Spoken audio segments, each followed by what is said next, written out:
মতো আস্ত গিলে খা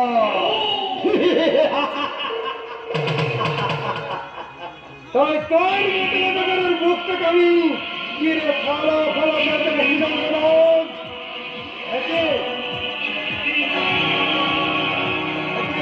শক্তিমান তুমি খবর করো শক্তিমান, আমি তোমাকে তিল তিল করে মারতে চেয়েছিলাম, কিন্তু তুমি যে মৃত্যুকে নিজেই বরণ করে নেবে তা আমি ভাবতেও পারি না। আইন নিয়ে রাতে তুলে নিও না শক্তিমান, ওকে তুমি আইনের হাতে তুলে দাও।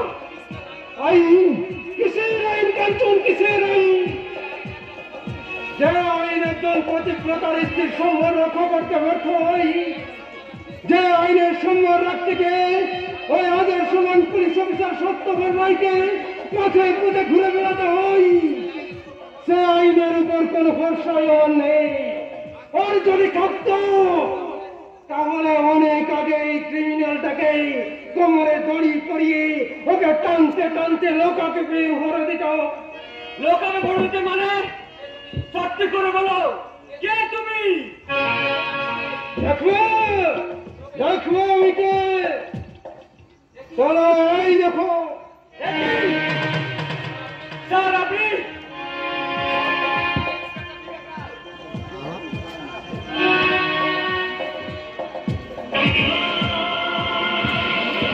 আমি ইন্সপেক্টর বিবেক রায়। এতদিন হিজড়ে অফিসার সেজে তোমাদের সমস্ত প্ল্যান প্রোগ্রাম গুলো জেনে নিতাম, তারপরে শক্তিমান উপরে হয়ে তোমাদের উপরে আঘাত আনতাম। আর আজ আমি তোমার উপর শেষ আঘাত আনবো মিস্টার ভুজঙ্গ।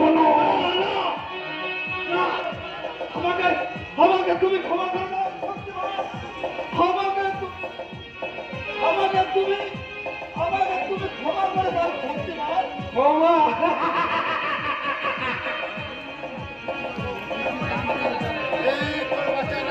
বন্ধ করে দিয়েছিলে তুই, সালা আমাদের মাকে খুন করেছিস, তোর আজ রেহাই হবে না। মার সালাকে, মার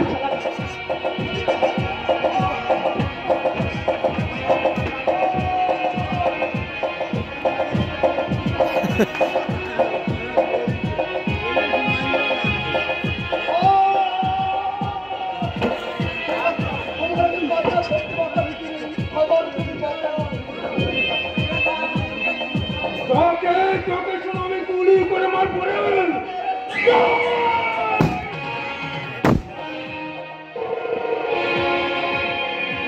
এবার তুমি আমাকে অ্যারেস্ট করো কাঞ্চন। স্যার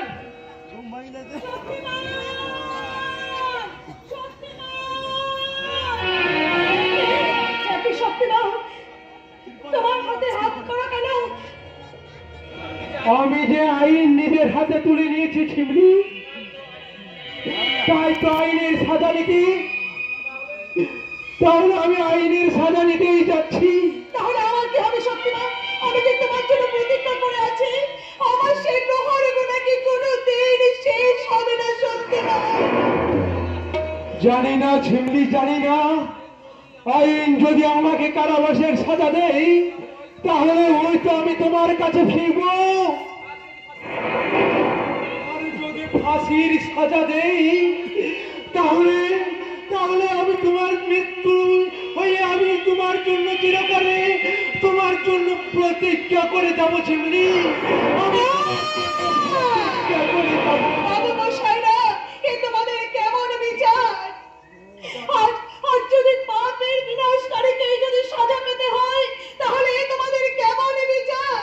এই পাপের বিনাশকারীকে সাজা দিতে এ কেমন